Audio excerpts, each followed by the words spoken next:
raise your right hand and repeat after me.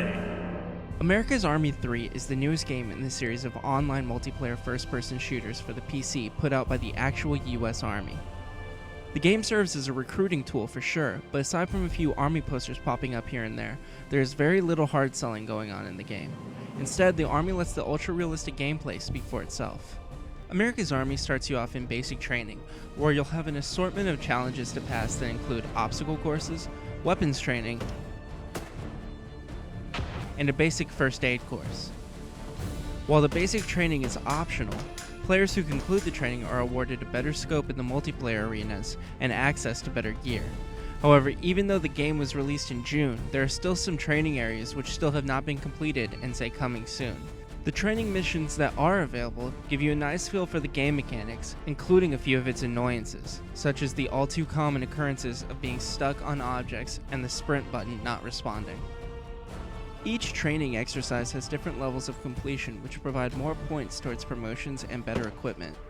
Some of these exercises can be quite difficult to obtain the expert achievement, and the lack of full directions on some can contribute to this problem as well, such as in the Moat Shoot House where you are racing against the clock to clear rooms full of cardboard bad guys. Never in the instructions does it tell the player that the clock will stop once they clear a room, and as such during my first few run-throughs, I found myself racing against a clock in parts where it wasn't even ticking, and causing myself to have very sloppy runs.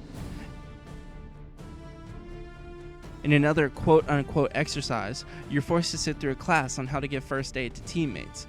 This basically amounts to hitting the spacebar while looking at the dummy, although there is a little bit of a twist when they start throwing in various symptoms that you have to diagnose. But there are only 4 of these, and it's quite easy to remember what tool cures what. The real meat of the game, however, is the multiplayer mode. Unlike most first-person shooters, America's Army doesn't have any free-for-all modes, and this makes sense considering the focus of the game is to promote teamwork. In fact, the game gives more points for working with your squad than they do for individual kills. With the different modes in the game, you will often find yourself securing or defending locations, escorting VIPs, activating objective points, or just straight up team deathmatch.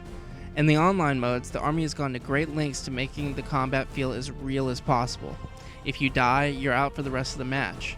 It may sound harsh, and it definitely can feel that way when you get knocked out quickly, but it's realistic, and it quickly teaches every Call of Duty or Halo player that they can't just go running around in the open without facing consequences. In addition, the medical training you received if you did the basic training comes in handy as you're able to heal fallen teammates on the battlefield. And for the ones who are more critically injured, the full training comes into effect as you have to remember the symptoms and the cures to revive your brothers in arms. The graphics in America's Army leave something to be desired, as it's not nearly as crisp as other first-person shooters, and the game mechanics can be a bit buggy at times, but the sound design is spot on, and the crack from an M16 can be heard across the map with startling clarity. And despite any shortcomings, the price is right. It's free. That's right, absolutely free. So if you're tired of the guy you just killed respawning right behind you and getting a completely lame kill, America's Army is right up your alley. With a realistic combat simulation and complete multiplayer experience, America's Army can't be beat for the price, or lack thereof, and I'm giving it a solid 4 out of 5.